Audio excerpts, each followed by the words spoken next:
Hello, everyone, and welcome to episode 19 of the North Star podcast. Today, we have the owner of InnerBloomHealth, and I just want her to take over and just start off by telling her story, and then we will go from there. Awesome. Yeah, hi. Thanks for having me. My name's Kianna. I'm the founder of InnerBloomHealth, and I work specifically with women through gut health optimization, hormonal balance, and just building a solid nutritional foundation. Cool. So where does your story start? Why did you get into health? Like, what was the reason why you wanted to make this something that you're passionate in helping other people? Mm-hmm. Yes, there's many different sequences of events that have happened. I think probably looking back, the first biggest thing that I can think of was just my disordered eating that I had. So when I was about 8, I kind of started to tune in to food and just like how I was a little bit different. I developed really early on. I was getting like bullied for my weight from family, everything. And so I think around like, I want to say 11, that's kind of when things started to go downhill for me. I was always very active and whatnot. And so I kind of was using exercise in not the best way at a certain point, just because I was over exercising and under eating. And so this got out of control around like 12, 13, when I was like very anorexic, bulimic. I was in the hospital. And so that was kind of like the first thing I would say that really kind of led me up to this point. I had an eating disorder for, I want to say, around 10 years. And so going through that just really allowed me to like want to help women more so, because I feel like there's so much pressure from society, right? And also family and school and all the different things, all the different environments. So I think that's really important. And I've been on my own since I was 14. So that also kind of led me into some not great situations. I was like addicted to drugs, alcohol. I was in some pretty bad relationships throughout my teens. And that kind of led me into going through some deep inner work and going down like a healing journey, which led me here today. Well, thank you for sharing that. Yeah. I think that's really cool that you shared that, because we tend not to know what people's stories are. And we just see like, we see their social media, or we see, what they're trying to do or what they're trying to achieve, but we don't actually understand their back end of their story. And I think the biggest thing and a question that I would like to ask you is, how did you reverse all that? Right? Like I can imagine it was really hard in the moment. Like you said, you were, getting help, you were going through eating disorders, bad relationships, things like that. Like, how did you kind of get yourself out of that stage? Yeah. It was a work in progress, sorry. Like little by little, things started progressing in a different direction, but it wasn't easy. So for an example, like the eating disorder that I had, like when I was addicted to drugs, I wasn't really eating anyways. So it almost kind of like went hand in hand with that and made it easier for me not to eat. And so once I kind of started dealing with that issue, that kind of helped the eating disorder. Or once I kind of got off like using substances to kind of cover up and mask my pain, the eating disorder was still there. So then I had to deal with that. And like one by one, I kind of started tackling this stuff. But at the end of the day, the biggest thing was, the wounding that I had and the trauma that I had that I wasn't willing to face because it was too painful. So once I was able to like really start looking at that and dealing with that, that's when everything became easier. I didn't want to hurt myself anymore. I didn't want to mask the pain anymore, right? I wanted to like look at it and care for myself and love myself. I don't know if that answers the question. No, but yeah, I just think like too, sometimes when, from talking to other people, but just experiences myself, was there kind of like an aha moment where you're just like, I can't keep doing this? Like, was there? Yeah, like, we all kind of, have had that. Yeah, for sure. Like there were many times when I was like thinking, am I going to live or am I going to die? Like, what do you want? Because I was in such a bad place. I was so suicidal and just not wanting to continue on, that it was like, either you're going to keep going downhill and that's it for you, or you can do something different, right? So it was like, there was a couple moments that I had like that, and every single time I chose myself. Would you say that during this process, did you have, some support from others? Did you who did you kind of lean on, or was it mostly just coming from you? Yeah, so a couple people that I still remember that really helped me were teachers from the school that I was at. So I was at a high school. When I was on my own, I missed all of grade 10, and I had to go to a different school. And so that was a K-12 school, and the teachers they really, really cared. I've never had that before. I didn't have anyone that was really emotionally there for me. And I still remember just how much they supported me and cared for me. I'll never forget that. And I think that they really helped me see my light and see that I was capable of doing more for myself. And as soon as that happened, all my grades, I was getting straight A's and everything after failing pretty much all my classes. And so that made the biggest impact for me, I'd say, the teachers. It's probably really cool to look back on right now. It is here, though. It is. It makes my heart warm. It does. I don't think that they understand how much they impacted my life in such a good way. Oh, that's really cool. So now you're UK. You went through the high school, kind of working through those things. When did your health journey, when it began, kind of wanting to go help people? Was that your early 20s? What were your what's kind of your timeline here? Yeah, that was around my early 20s. I've always been, as weird as it sounds, through all the chaos, I've always been more health conscious. Okay. Even though I did have disordered eating, I was very conscious about what I was consuming, of course. Yeah. You're kind of obsessing over it. It just kind of shifted and started to look different. So in my early 20s, I want to say that's when I really got big into the gym. That's when I decided I want to put myself in school. And I think that's when I really started to actually feel good for the first time. And then during that period, I ended up getting into a really unhealthy relationship, and things kind of took a turn for the worse, I guess.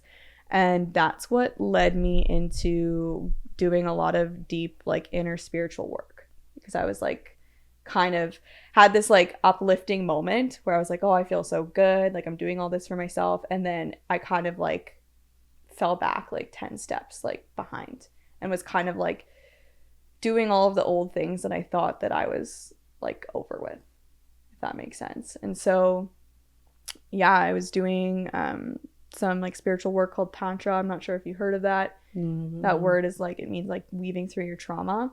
Okay. And so I was working with a lady for about 8 months, and it was really intense, really deep. I didn't have any energy. I was coming out of fight or flight for the first time in my life. And so after sessions, I was sleeping for 16, 18 hours. Wow. I would just sleep. And after the first session, when I did sleep for that long, I was wow, yes, because I wasn't sure. I was very on edge of whether or not I wanted to invest all this money and do this. I'm is this actually going to do anything for me? Is this going to work?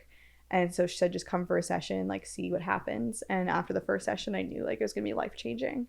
And I just went for it. And working with her really opened up this other side for me. My intuition was so strong.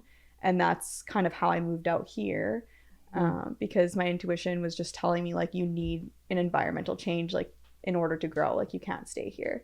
And it has been the best thing for me. I've elevated. Why BC? I'm curious. Why this way?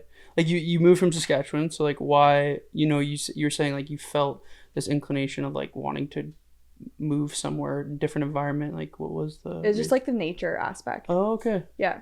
Cool. Yeah, which is very healing. Yeah, for sure. Ocean, mountains, trees. Yeah. Have you always wanted to kind of come out this way, or is that just you just navigate? I wasn't really sure. I didn't really think about it. I didn't really think about it until I started doing this deep inner work, which is really cool, because it was almost I woke up a little bit and just kind of knew what I needed.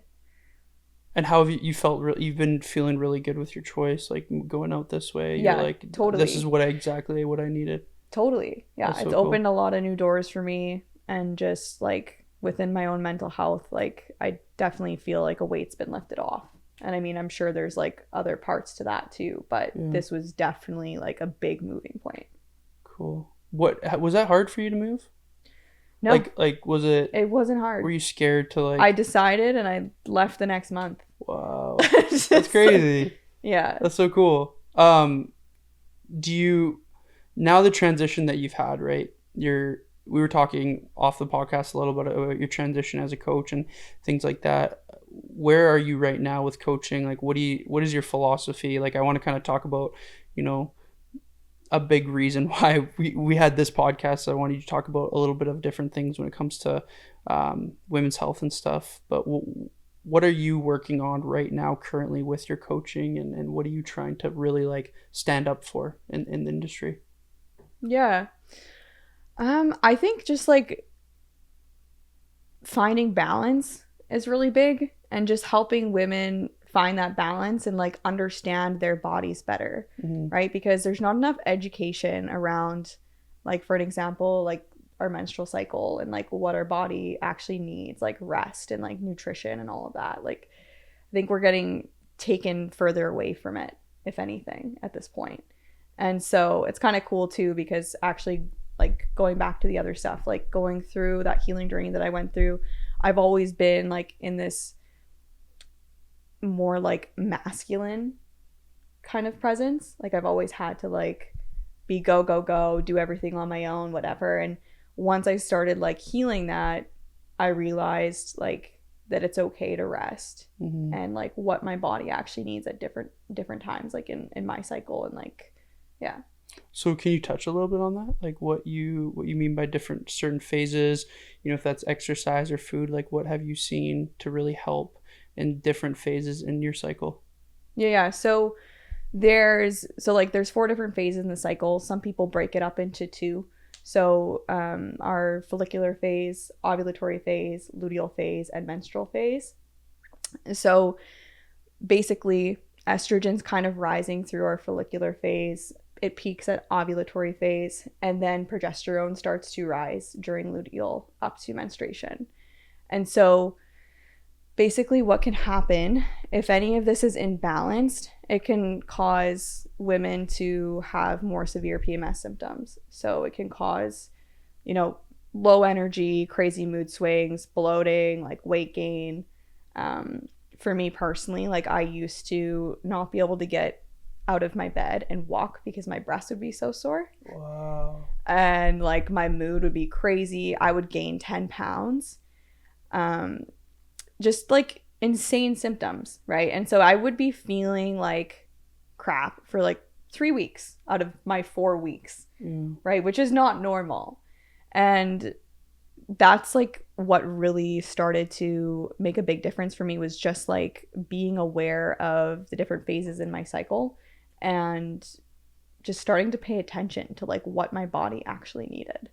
And so I feel like now we're kind of being told to like push through and pretend that, we're not women and we don't get periods, right? It's just like, keep going, don't worry about it. But years and years and years ago, like women would come together and they would like rest for that 4 days or 5 days or whatever it was that they like had their bleed. And so that's kind of what I'm doing for myself right now. Like typically, like I feel pretty good up until like my menstrual phase, but day 1, day 2, if I just want to like rest, like I just allow myself to do that. Like I'm not working out. Like I might go for like a light walk or something, but I'm not like going and like pushing weight in the gym. Sometimes I'll just like cuddle up on the couch and just let myself like read a book, watch movies, whatever.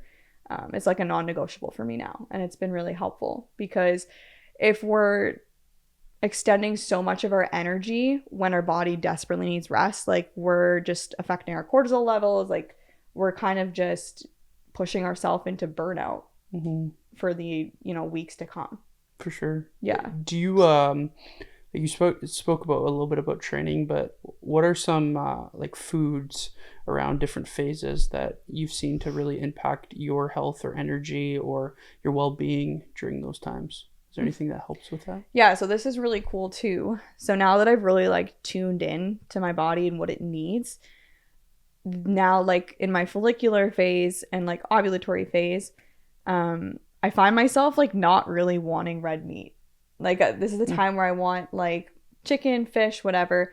But when I hit my luteal phase, going into my menstrual phase, like I want red meat because I want iron, right? Or like I crave like chocolate or whatever because I want magnesium. So it's interesting, like that my body's kind of telling me like what it needs at different times. And so like during like the follicular phase and stuff, it'd be good to have like more like detoxifying foods, alkalizing foods, just to kind of push out some of that excess estrogen like after the bleed.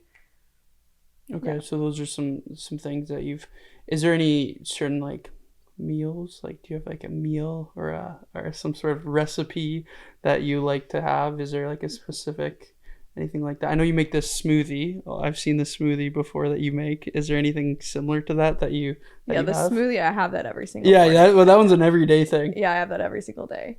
It's just loaded with vitamins and minerals. So, And yeah. do you take any do you try to get most of your things from food, or do you take any supplements or anything for that in that cause, or no? Oh yeah, I definitely take supplements. There's lots of controversy about supplements, but Do you want to get into it? You seem like you really want to get into it. So, well, it's just like our food is super depleted. First of all, like, Yeah. it doesn't have the same mineral content, vitamin content, right? So I think it's really important that we are supplementing. Like almost like every single person I work with, within the first like 2 weeks, we get them on some supplements or whatever, and they're like, "Oh my god, like I feel so much better. What the heck's going on?" And it's like, it's definitely the supplements. I think magnesium is a huge one. That, I was gonna say, women, what are some deficiencies that you usually see? yeah, like magnesium is huge and it's so important, and especially like with stress, right? And I feel like our society is so stressed out, right? And then add in like working out and all of that stuff, add in our hormones for women, right? Like magnesium's so important, so that can really help too with like PMS symptoms as well. Are there any other supplements that you usually tend to see, like vitamin D, anything like that? But yeah, vitamin D for sure, vitamin D, a B complex, magnesium. Those are usually things that you'd start someone off. Yeah, basic. Okay, cool. Yeah. Okay. Yeah. With your phases, so I think the cool thing here is, let's say someone is a brand new client, they've never, worked out or done anything like that. Like, how would you start them off? Where would you start them? They come to you, they're hiring you. Like, what would you kind of start them off at? Like, would you start with their nutrition first? Would you start with their exercise? Like, how would you go about it? Yeah, I'd probably do nutrition first before we start doing exercise. Yeah, ease them in. Like typically I do that like with the clients I've had, like, you pick a couple things to do once a week. Like, hey, do this every single day this week. And then figure out. Easy. Yeah. Next week, do this every single week. Cool. Right? So nutrition, supplement wise, that kind of thing. And typically that's like how you start building that solid foundation, and then you can build off of that. Do you, when it comes to food and nutrition, how important for you is it to talk about quality of food? And what is quality food to you? Like, what does that look like? Like, quality food to me is like the least exposure to antibiotics, chemicals, pesticides. So can you give me some examples? Yeah, so I think I just want like educational purpose, like for people that have no clue what Totally. antibiotic free food looks like, or pesticides. I'm gonna say pesticides. Like, what does that look like? Like, where can you get these things? Like, what are you trying to look for when you're going grocery shopping? Like, what are some tips and stuff? yeah, totally. Like organic, buying locally, buying like seasonally, you're gonna get the most out of that.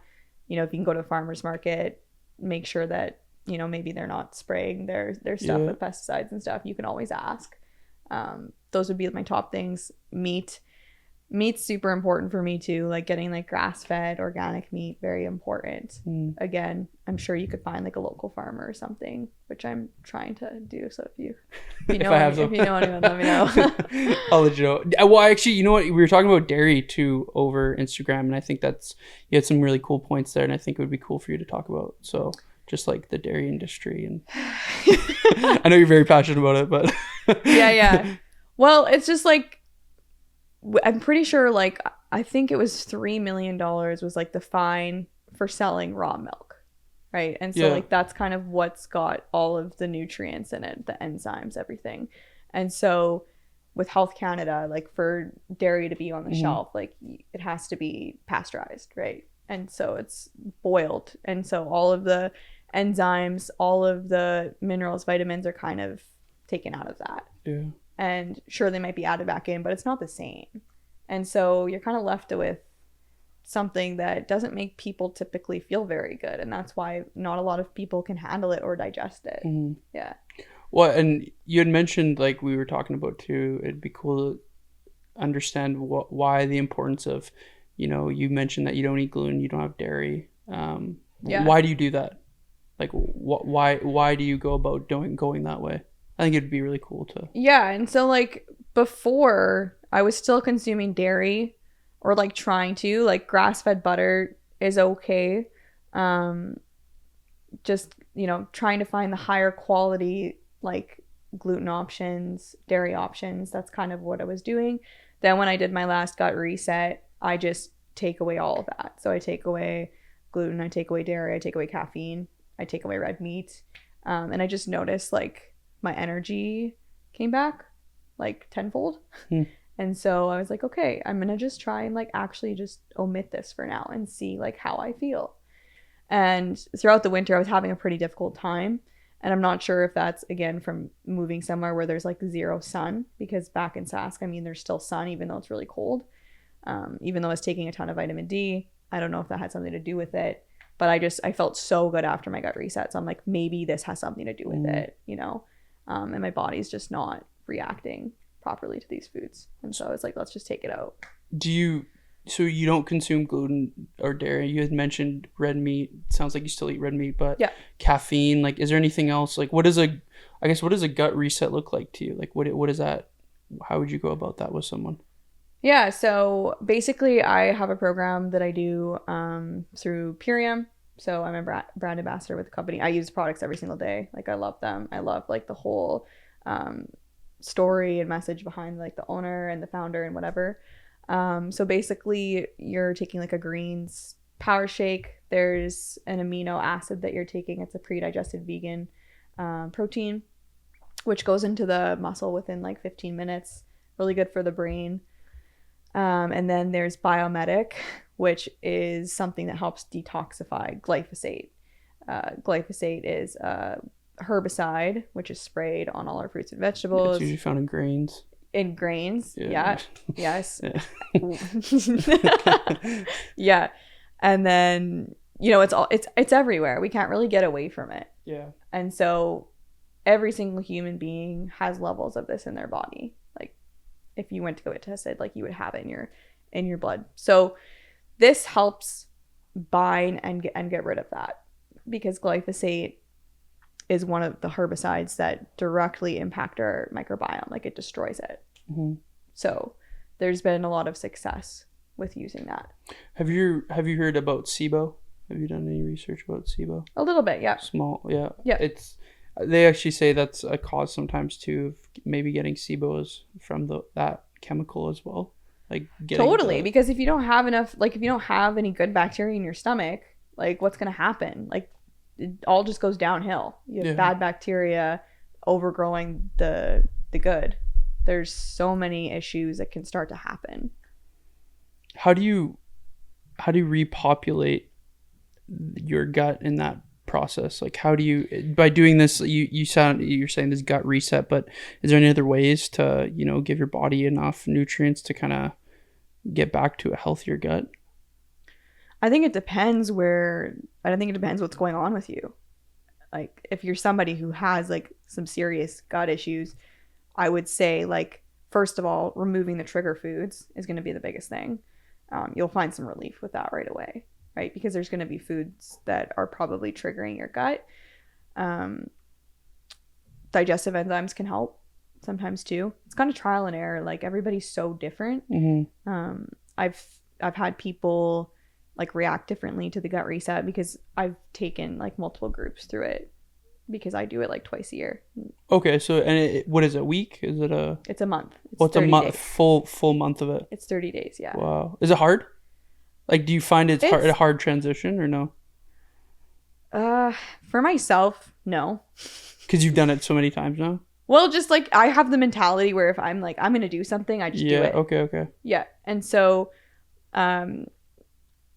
I think a lot of people struggle with, okay, we're going to remove these foods. They're kind of like, or caffeine's the biggest one. Like, why am I have to cut out coffee? And I'm like, it's okay. Like, just switch to green tea. Like, and so I think that's like been the biggest scare. I think the hardest thing is just the first couple days when you're like kind of overwhelmed a little bit by what you have to take out. And so that's kind of where I come in to like help you through that, right? Yeah. Because I know the other side, right? I know in 6 days, like typically day 5, day 6, you're going to see your energy just like shoot up. Spike up. Yeah. What are some common foods that you tend to see people are, other than gluten and dairy, like some foods that cause inflammation or upset, stomach or just gut issues? What are some foods that you tend to see to impact people? Like common ones. Seed oils. Okay. Yeah. I mean, they're everywhere. It's like ridiculous now, but that's a huge one. The ratio of omega-3s to omega-6s, right? Our society, again, omega-6 is huge. And so lots of inflammation going on there. Other than that, certain grains. Yeah, I mean gluten. I think I've been using spelt now, actually. And no reaction. Oh, cool. Yeah, it's been good. Like a bread, like a spelt bread? It's like I just made some. I actually just made some like homemade buns out of my spelt, and they were really good. Because it does suck sometimes when it's like it's summer, I want to have a burger or whatever, but I don't love all the ingredients that are in buns out there. And I want the best quality. So I'm like, okay, I'm going to try and use spelt. And so typically a lot of people who are gluten intolerant can handle this better. So anyone watching, like that would be something to try. Look into and try. Yeah. Yeah, because I was diagnosed with celiac, so yeah, that's like and that's different, I think. So yeah, I think I've had spelt actually before. Have you? I'm pretty sure, and it didn't react with me. Yeah, it's awesome, and same with buckwheat. Have you tried buckwheat? No, I haven't. No. So buckwheat is actually not a grain at all. It's from the rhubarb family, but it's an awesome flour. It definitely has like an acquired taste. If you've never had it, be like, oh, but I make banana bread with it, pancakes. It's awesome. You were talking to me, you like to cook, you like to make things like, yeah, I love it. Where did that passion come from? Where did that, like, why? I've always loved cooking and baking. Like I remember like being home alone at like 8 years old, like whipping up cookies and like just doing it. Yeah, I've always been very passionate about it. I think I was taken away from it like throughout my teens and stuff because there's a lot of chaos and stuff going on. And as soon as I got back into like nutrition and like the healthier lifestyle, like my passion started like firing up for that again. And so that's kind of why I was doing food-based stuff back home too. Yeah. Well, you had mentioned you do like certain recipes and baked goods, like, like what are some substitutes for certain ingredients that you find are overused and you've replaced with? So if that's like, you were talking about refined sugar or gluten or dairy, like what are some alternatives that people can use? Yeah. Again, like buckwheat's really great. The spelt's really great. Almond flour, coconut flour, coconut sugar is good. Maple syrup. What else do I use? Honey? Do you use honey? I do use honey, but I don't bake with it because then it kills all the you want unpasteurized honey. Yeah, it'll kill all the nutrients and properties in there, so I don't bake with that. But like all of my like raw stuff that I would make typically has honey in it. Cashews are really great too. I make like cheesecakes and Oh, instead, yeah, because it's kind of like instead of it kind of turns into like a kind of cheese consistency. There's like cashew cheese, right? yep. Yeah, I Yeah. make all of that stuff. You make cashew cheese? I haven't made That's cheese yet, but I I was make like, whoa, that's cool. yeah, no, I That'd want it. be- I want to. Yeah, Dang. that's on my list. Yeah, it's super easy. Oh, really, eh?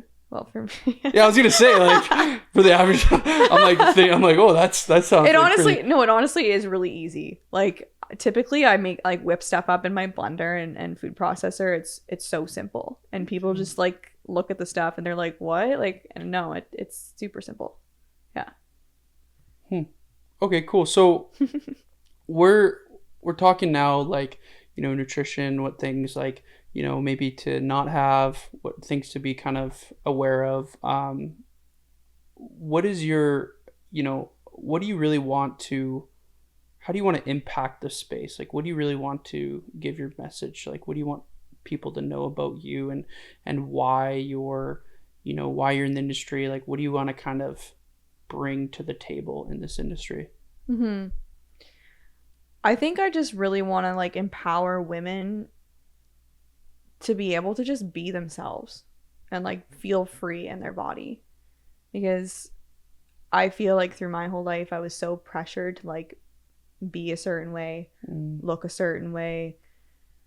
And the biggest thing that has changed my life is just like showing up as me and like not really caring about what anyone has to say or what anyone thinks. And I think that's like how I really want to impact people. And I know right now it's like more through like health and fitness, but I would like to get into like trauma healing and stuff like that. Like some of the work that I've done, like that's kind of how I want to like be able to show up for women as well. I just know like I still have like a lot of my own journey to go through, and places that I need to get through like mentally and spiritually for myself before I'm able to like take that on for other people. But that's what I kind of really see for myself. Yeah. Do you currently, with the people that you're helping and things like that, is you were talking to me about your program. Yeah. And I kind of want you to touch on that because it was pretty unique. Like it's a pretty unique program in the way of your different phases, and I just kind of want you to chat about, what you really have been able to do with your program and help people and what you've seen so far. Yeah. I think the biggest thing is confidence. Like that's the biggest thing. Like, and that's one of the goals. Is like I just want you to feel more confident in your body, in yourself. I want you to feel light. I want you to feel clear-headed. Like that's what we want. Because once a person is able to achieve that, like they can see that they're capable of like doing anything, and then they want to continue and they want to make better choices for themselves, and they're able to. And I think the biggest thing that like kind of stops people is like the self-doubt and feeling overwhelmed by, oh my gosh, I need to change this. It gets like super overwhelming, and then they end up not doing it at all. Or someone says, yeah, I'm going to do this, and then they don't do it. So I think the biggest thing for me is just kind of getting through a short period of time with someone and really allowing them to see like, hey, it's possible for these changes to happen. And, we can do this really slowly and we can find balance, and it doesn't have to be this super overwhelming process. But yeah. So basically my program, like the first month is kind of building the foundation for yourself, like wherever someone is. Like I have my program layout, but I'm still like very individualized because everyone is so different. So if we need to like change things, map out things, add in things, take out things, whatever, like I do that with someone specifically. How long do you how long would you say a phase usually lasts with someone? Is it month per month, or is it just dependent on the individual, how they're adapting or how they're moving forward through things? Like what do you find to see like with your experience right now with the clients that you have? Yeah, with the clients that I've had, like the pacing of my program has been really good for them, is the feedback that I've gotten. And they really appreciate like kind of doing the slow progress throughout. So kind of giving them like some homework to do each week, or to just add in things each week like slowly, has been really helpful for them, is the feedback that I've heard. So month 1 is like building the foundation. Like I said, month 2, we get into like gut healing, gut repair. And sometimes depending on what's going on with the person, depending on how the person's reacting to this, we might need to do something different. It might need to be extended, right? And then month 3 is getting into like balancing our hormones and understanding like how to set ourselves up for success through the different phases of our cycle. What is something when somebody starts, you're talking about building a foundation, what could that look like? Like what would you typically see for someone if they're trying to start to build their foundation? Yeah, well, it's it's like a lot of basic things like, are you drinking enough water? How's your sleep? Are you eating enough veggies, fruits, fiber, protein, right? All of those things that for me and you might seem like non-negotiables in our day-to-day, but for a lot of people, it's like they have no idea. And so once you start to add these things in, the light bulbs really start to go off, I find, with clients, and they also just start feeling way better.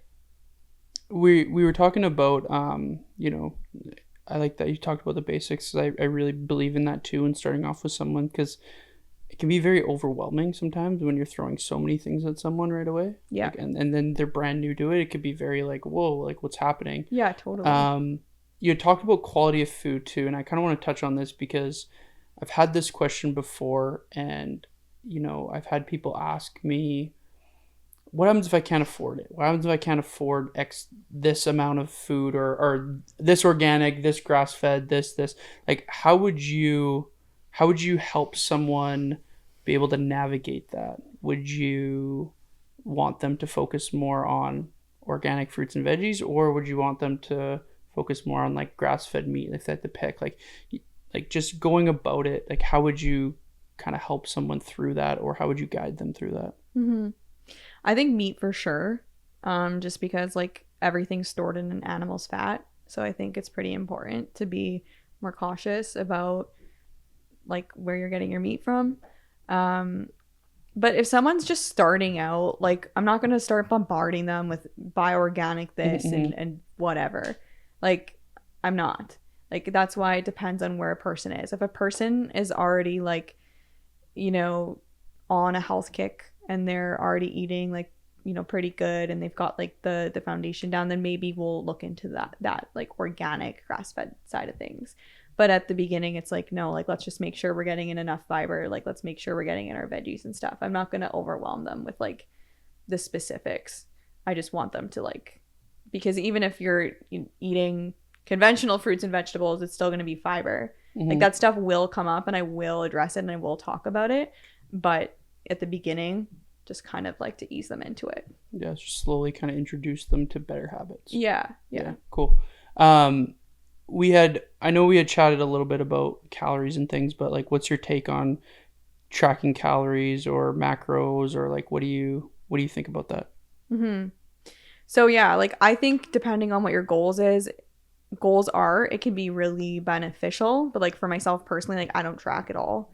But I mean, again, with my past and everything, I used to obsess, and so I just kind of know like how much calories are in certain things, but I don't really think about it. I just make sure I have a balanced plate. I make sure I'm getting protein at every single meal, and that's kind of what I try to teach my clients as well, because a lot of times they're not getting enough protein, and so this is going to affect so many different things. But that's kind of what I focus on rather than like counting calories. I think that for women specifically, not all times, but it can create more issues. It can create these unhealthy eating patterns to come up, because then they're like obsessing over how many calories they consume, and they're like, oh my God, I can't eat this because it's going to be over my limit, or, like just that way of thinking. And so I know like for me, like that kind of made it worse for me. Like when I already had my eating disorder and I was tracking and stuff, like it kind of brought that obsession up again for me. And so I find that, depending on where you're at, it's a conversation I'll have with my clients. Hey, like, do you feel comfortable with this? Like, how do you feel about this? Like, where are you at? And a lot of them are just like, no, I don't want to. Like, I just want to learn how to like eat better. Eat better in general. Yeah. Yeah. I found success sometimes too, like you were saying about knowing what's the amount of protein. I think that's something that I've found to sometimes just do is like to have someone just track their protein. Like just to know how much protein that they're getting in a day, right? So it's like if you have chicken, for example, like high sources. So, you know, let's say there's trace proteins from a different source of food. You know, I'm not so worried about that, but it's more of like what's your main sources of protein and how much are you having a day? Yeah. And starting there instead of like even worrying about the calories, worrying just like let's try to get enough protein. Let's start by adding enough veggies and adding enough fruit. And I think that goes a long way with people because they usually tend to take out the other stuff because now they're so like they feel so like satiated and they feel good and they don't want the other stuff, right? Yeah. So that's exactly it. That's why I like balancing a meal in general just like is so handy. Yeah. Especially when trying to eat better. For sure. I think the approach, I like the approach that you say about, you know, eventually getting to a point where you don't need to track. I know you had asked me like that I'm tracking currently right now. I think the big thing with tracking, and let me know what you think too, but I think there's a time and a place. I also think that depending on, like you said, your experience and your past, tracking for some people can be triggering, yeah, overwhelming. Yeah. But I do think that, you know, it's good to know what a tablespoon of peanut butter looks like or how many, you know, like what a true like measurement of something looks like, because it's very easy to take a spoonful of peanut butter and you now have 3 tablespoons instead of the 1, right? So I think there's like some education. I think that's also too an approach that I try to explain to people about. Don't worry so much about the overall bigger picture of like, am I eating enough or am I eating too little in the way of the amount that we've given you, but understanding like what portion control is, but also understanding what something looks like. Like if you told most people like what does 3 ounces of chicken look like, they have no clue. Yeah. Like I was like, hey, measure, like I want you to eyeball what 3 ounces of chicken look like. Yeah. Like, most people have no clue what that even looks like. Yeah. Right. So I think that's the educational piece for it, and learning about it will set you up to be able to do kind of like, if you want to say, intuitive eating, I guess. Yeah, and that's like a lot of the stuff that I go through in like the first month of my program too, is like mindful eating, portion control, how to balance your plate, like, you know, shopping, all of that stuff. Just because I think that's really important, like truly to set somebody up for success. Yeah, it's because it's like instead of just throwing the macros right away and be like, oh, go track, it's like, well, yeah, because then they can kind of figure that out on their own, and like maybe later on, like, because I know you do like fitness and whatnot, and like I don't really do that side of things. I have helped people like build like workout plans and stuff for them, but my main thing obviously right now is nutrition. But just say like, you know, maybe someone had a certain fitness goal, right? Like maybe they're going in a competition or whatever. Sure, like I think the tracking could be important, or like you said you're doing a cut right now, right? Like that's a goal that you have, and like if that's what you want and like you feel confident in doing that, like 100%, like there's nothing wrong with it. I just like don't want to kind of start a woman off with like just tracking calories and like have it become more overwhelming for her, just because I know there's like another side to it. Well, I think too, like, you know, I actually have an approach to that is similar to yours, where it's like I usually start someone off by eating enough fruits, veggies, protein, and having enough water. Like we just start giving them the basics, because like because if you look at it, if someone's not doing that, it's like I can still give them calories and they can still follow their calories, and maybe they lose 5 pounds, but like, are they actually going to keep that 5 pounds off? Are they actually going to keep the results you've been able to help them with if you just give them calories? Like if you don't actually educate them on why you're eating vegetables, like why it's important to eat fruits, like why it's important to eat protein, most people know you have to do that. Like they understand that that's probably healthy to do, but I feel like a lot of people don't know why. Like what's the actual why behind we're doing this? And the more education you can give someone, the longer that they're going to actually be able to keep their progress with you. Because I think that's the biggest misconception in this space, is that, you know, and this is something you might notice, is that, you know, you see all these like progress pictures and all this. It's like what does that person actually look like now? Like, you could have helped them lose 15 pounds, but like, are they actually still, did they keep that 15 pounds off, or did they keep that 10 pounds of muscle on? Like, what do they actually look like now, right? And I think that's where the habits really come in, is like, you hone in on that. It might take a little bit longer to learn and adapt in your lifestyle, but I feel like long term you'll have more progress. Yeah. Right? Totally. So that's just my approach on that kind of field of it, but what I've seen personally. So interesting. Yeah.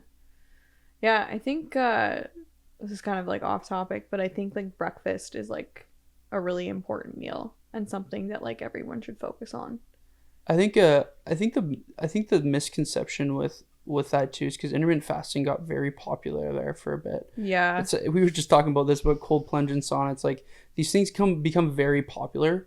And I always look at, like, you know, intermittent fasting is honestly just what you're doing is you're just waiting long until you have your first meal. Like, breakfast could technically be at, you know, it's just like, that's what intermittent fasting technically on paper is. Yeah. If you actually break the word breakfast, it's break fast. Yeah. Like, that's literally so it's one of those things where I think with any diet, though, like if you look at any specific diet, there's a time and a place for someone, but most individuals that you see on a daily basis, if they're healthy, you know, don't have any chronic illnesses or things, probably would benefit from a balanced lifestyle of foods, of protein, carbs, and fats, veggies and fruits, and adequate water, and you'd probably be in a good place. Yeah. Right? 100%. So, yeah.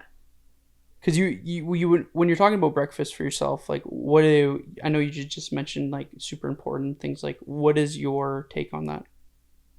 Yeah, just because like if someone's not eating enough like protein at breakfast, or, you know, getting enough fats or whatever, and maybe they're just eating more like high carb, like you see a lot of like cereals and like toast and whatever. Or maybe you're just even eating fruit, and not to say that fruit's unhealthy, but if you don't have like that protein in there, your body's going to have like a sugar crash, like instantly, right? Like your blood sugar levels are going to raise, and then they're going to drop pretty quickly. And so this is going to, you know, affect your mood, affect your energy, affect what other foods that your body's craving throughout the day. So just getting into like healthier eating, like breakfast is really important, because then, you know, maybe you're not going to be craving like all this like sugar throughout the day, or, you know, just like as an example. So, well, I think it sometimes leads to, you know, you fast for so long that you then become starving, and then you just eat everything that you see.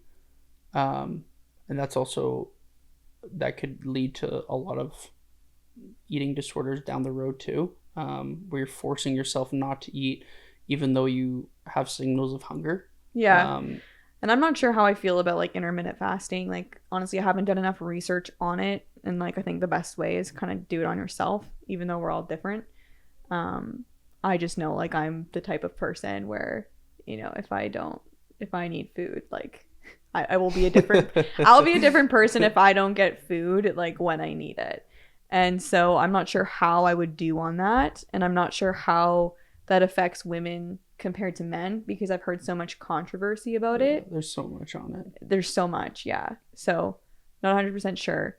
That being said, you know, like a 48-hour fast, 72-hour fast, whatever, like I think maybe that could be beneficial for like resetting the gut, and just like mental clarity. And I still have yet to do one, but yeah, definitely like interested in learning more about that. But like long-term intermittent fasting, I don't know how I feel about that.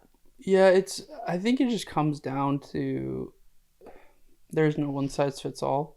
The hard thing is, and you know, the argument that is always made that I kind of say is that, you know, what works for someone might not work for the same person. But I do believe that most people probably have a similar time with certain habits that they're gonna all need. So like, I think everyone needs adequate protein for their needs, their body, their whatever, you know, with their fitness goals or whatever it may be. They need a certain amount of veggies. They need a certain amount of fruit in their day, like that's, and water. But other than that, everything else after, I think it really depends on the individual and how their lifestyle adapts, right? Yeah. Like, you know, for me personally, I tend to just, I'm on an approach of like, I eat carbs, I eat fats, and I eat protein. Like there's no, I don't take anything out. But that's just me personally. Like that's what I like to do, and that's what I've seen success with.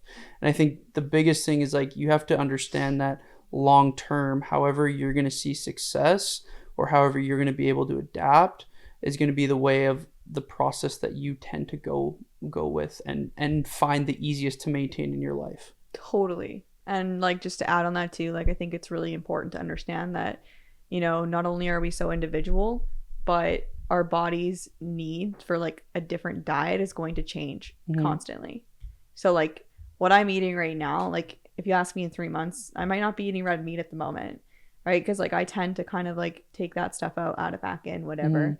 But just like some people benefit off of like eating low carb. Some people benefit off of eating high protein, right? And that might change in their life in several years, right? It might not be working for them anymore. So that's really important too, to like key into.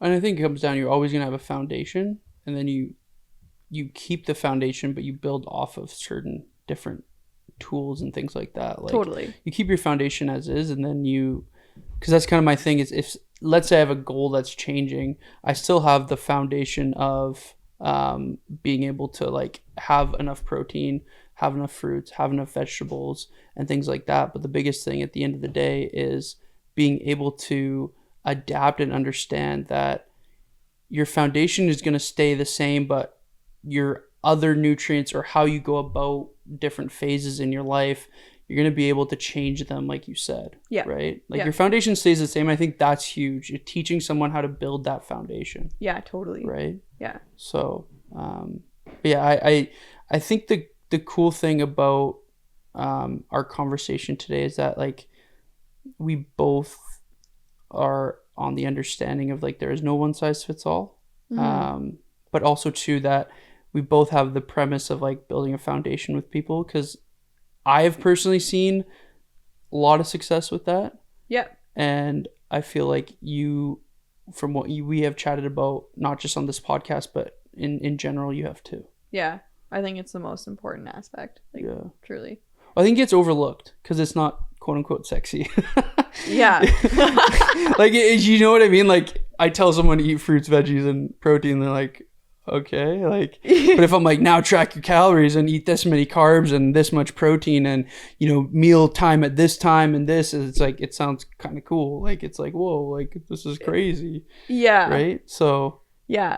And like, I'm not sure how much people really love that though, once they get into it. Yeah. Like, I don't know. Like, some people might be really passionate about it, but like, for me personally, like, I just want to be able to like, not have to like, have it like so down that I just know that whatever I'm choosing today like is gonna fuel me like perfectly, because I just like unconsciously know how to make that choice, right? Well, and I think too that kind of comes down to, I don't know what your philosophy is on meal plans, but I don't personally like to give meal plans. You know, I look at it as, if I give you a meal plan and you learn how to follow it, all I did was help you to learn how to follow a meal plan. I didn't actually really help you be consistent, because if the only thing you're able to do is follow a meal plan and that's all you're be able to stay consistent with, I didn't really teach you anything. Yeah. I just gave you a piece of paper and you learn how to measure and follow, and that's about it. Yeah. Right? I think meal examples. Yes. That was what, yeah. Yeah. is different. But I don't think a specific meal plan will help people long term. It'll help you in the short term, but long term it won't.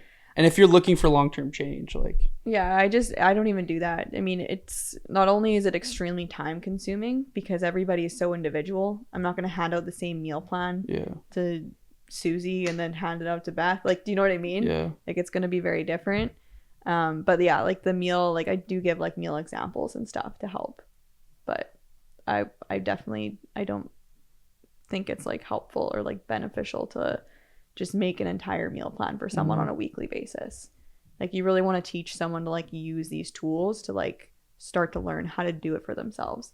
I think cooking is one of those things, like I think it's really important for us all to kind of know how to like make basic food, right? Like, I think meal prep's really important. I think that goes a long way. Like, even for me personally, because I'm that person, I get busy, right? And then 3 hours go by and I'm like, oh my gosh, I'm so hungry. And if I don't have anything, like, it sucks, right? So just having that stuff there in your fridge is helpful. Well, and when you're like lifting weights and your metabolism's a lot higher and you're eating more protein, it's like, it's really hard to fit that in an eating window of like 4 hours. Yeah. Like, it's really hard, like, and it's also hard on your body to digest a lot of that food all in one go. Yeah. You know, if you've ever gotten like super bloated or feel disgusting after a meal and you've eaten like 1,500 calories in a meal, it's probably because you had a lot of calories in one go and it was just too hard for your body to digest and break it all down. Yeah. Right. So I personally like, just me, I'm just gonna talk for myself right now, but I personally like smaller frequent meals. It's not anything magic. I'm not like eating it because it's just, that's what I feel good on. Like, that's what feels good on my gut. So that's a misconception. I actually had someone, you're gonna probably laugh about this, but the other day they asked me, they're like, yeah, so like I feel bloated every time I have a meal. And I was like, oh, that's kind of strange. And they were like, isn't that normal? I'm like, no. Like, they're like, you don't get bloated after every meal you eat? I'm like, no, like I don't know. And they're like, what? Like, and they're just like mind blown, like mind blown. And I'm just like, no, that's not normal. Like, it's not, you shouldn't feel super shitty after you have a meal. Like, that's not normal. No. Yeah. There we go back to gut health. Yeah. No. And that's like, I think it's really important. But I think the last kind of like topic that I want you to talk about is, you know, you talked a little bit about hormones there at the beginning with like estrogen, progesterone, but what is your take on HRT? So like hormone replacement therapy, or how do you manage that with your nutrition? Like, do you have any tips or anything that you tend to see with specific females? I personally haven't worked with anyone that has been on hormone replacements. I don't agree with it. Like, if we're talking birth control type of stuff, like, that's kind of what was making me go crazy. Like, before. That was like affecting you? Yeah, because I had the IUD, and again, like, intuition was just like, get it out. Like, take it out now. Like, get it out now. And honestly, I'm so happy that I did. And that's kind of when I really started to like track my cycle and like tune into my body. And a lot of times they say like, oh, you're going to be dysregulated for like a year after. No. No issues. No. Like, things went back to normal for me within a couple months. Like, it was crazy. And I felt so good. It felt amazing because I was feeling like crap like 3 weeks again out of the month. And just having so many symptoms. And I know that be true for like a lot of other women too, who are like on birth control. And the thing that's like kind of sad about that too is like anytime a woman has like any kind of issue, acne, or other health issues, doctors will be like, here, take birth control. Yeah. But it completely like, it screws up our own body's process, our own hormones, right? Like, it doesn't, I don't see how that's healthy, right? And so, yeah, I think there, again, is like not enough education about that and like how it's actually affecting our body. And another thing I'll add is it actually depletes more nutrients from the body, which is another reason why these PMS symptoms are so exaggerated when someone is using birth control. Yeah, IUDs and birth control are pretty popular too. Like, they're... Yeah, and like the IUDs are supposed to be more like safe. Like, when I was on it, I was on like a lower hormone one, the lowest, because I was like, no, I want to still get my period. Like, I still want to feel like a woman. And yeah, it didn't matter. Like, it was still screwing with me. So I can only imagine like what some people are probably going through. Yeah, and like I have like some girlfriends and stuff, and like they talk about it, and you know, tell me about like some of the stuff that they're using, and I know like the pill's a lot worse too, like actually taking the pill. There's like some nasty side effects.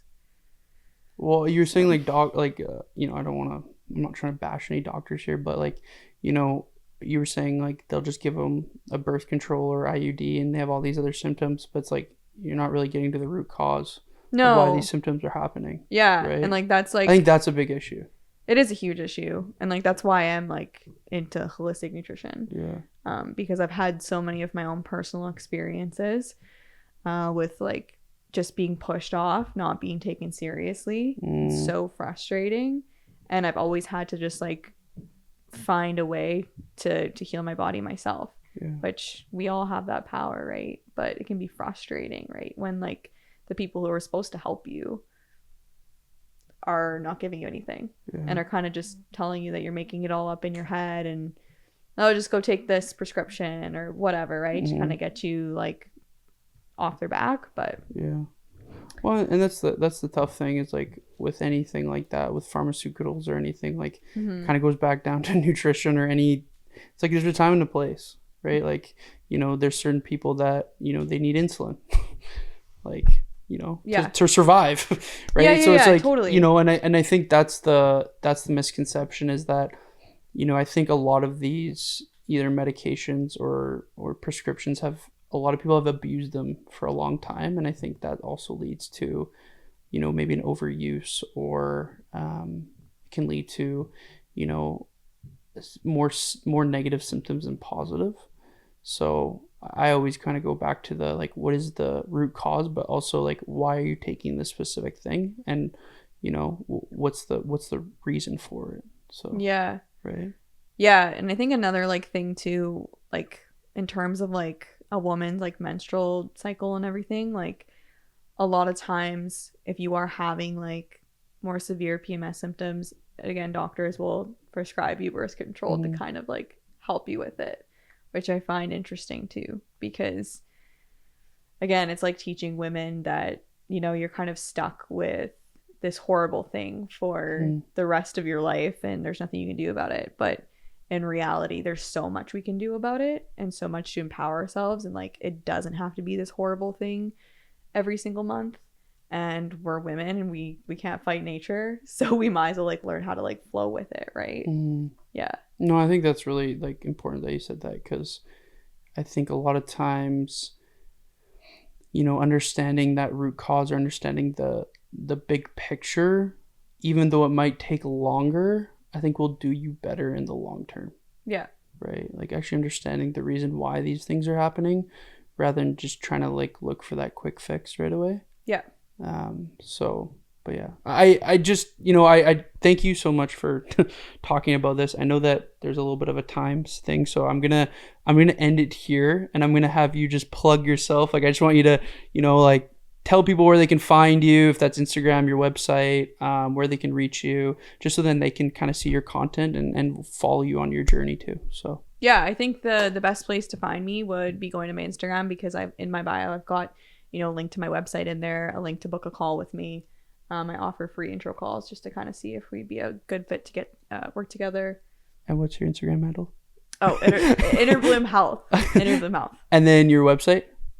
InnerBloomHealth.ca. Okay, cool. Perfect.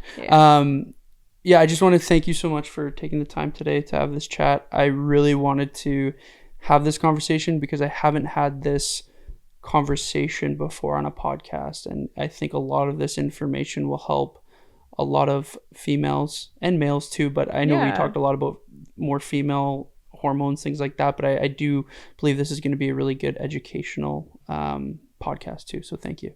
Thank you for having me. It's been awesome chatting. And, cool. Awesome. Well, I just want to say thank you so much, everyone, for listening to episode 19 of the North Star podcast, and hope everyone has a great rest of their day, and thank you so much. Bye. Bye.